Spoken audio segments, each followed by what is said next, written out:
पटना में हो रही CWC की ये बैठक बेहद महत्वपूर्ण है।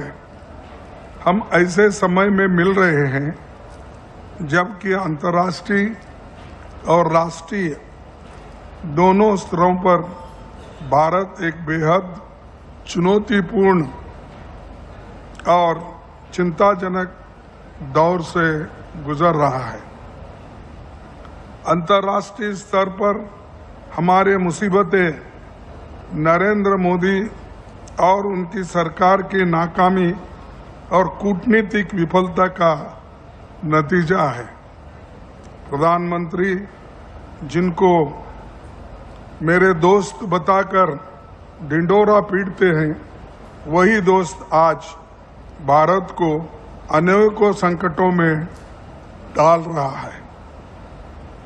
आज जब हमारे वोटर लिस्ट से आधिकारिक रूप से छेड़छाड़ किया जा रहा है, तो आवश्यक है कि हम लोकतंत्र की जननी बिहार में अपनी एक्सटेंडेड CWC की मीटिंग आयोजित करके इस देश के लोकतंत्र और संविधान को बचाए रखने के अपनी प्रतिज्ञा को पुनः दोहरा रहे हैं।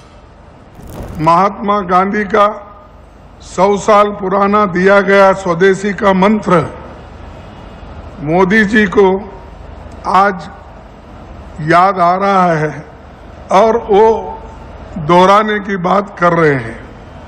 लेकिन जो चीज कांग्रेस ने 100 साल पहले गांधी जी के नेतृत्व में की थी, वो आज उसका इलेक्शन के दृष्टि से वो उपयोग करना चाहते हैं। ये आज की स्थिति है। दूसरी तरफ चीन के लिए रेड कारपेट सरेआम बिछाए जाते हैं। पिछले 5 वर्ष चीन से हमारे आयात 2 गुना बढ़ गया है।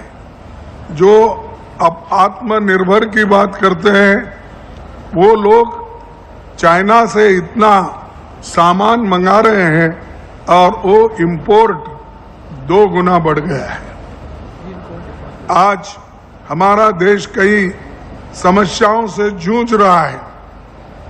ये समस्या आर्थिक मंदी, बेरोजगारी, सामाजिक ध्रुवीकरण और स्वायत्त संवैधानिक संस्थाओं को निशाना बनाकर कमजोर किया जा रहा है। लोकतंत्र का आधार है निष्पक्ष और पारदर्शी चुनाव, परंतु आज चुनाव आयोग की निष्पक्षता और पारदर्शिता पर ही भयंकर सवाल उठ रहे हैं। विभिन्न राज्यों में खुलासे हुए हैं। ईसी उन सवालों के जवाब देने के बजाय हमें वो खुद एफिडेविट मांग रहे हैं और हमसे सबूत पूछ रहे हैं। जो ईसी काम करना चाहिए वो छोड़कर हमसे ही वो एफिडेविट की बात कर रहे हैं। बिहार की तर्ज पर अब देश भर में लाखों लोगों के वोट काटने की साजिश रची जा रही है। वोट चोरी का मतलब है दलित, आदिवासी, पिछड़ा, अति पिछड़ा, अल्पसंख्यक, कमजोर और गरीब के राशन की चोरी, पेंशन की चोरी, दवाई की चोरी, बच्चों के स्कॉलरशिप की चोरी और परीक्षा की चोरी। वोटर अधिकार यात्रा की वजह से बिहार की जनता में इसके बारे में जागरूकता फैली और वो खुलकर राहुल गांधी जी के समर्थन में लोग आए, जुड़े और बहुत बड़ा फायदा कांग्रेस पार्टी को हुआ।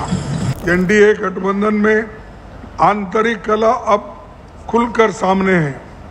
नीतीश कुमार को भाजपा ने मानसिक रूप से सेवानिवृत्त कर दिया है।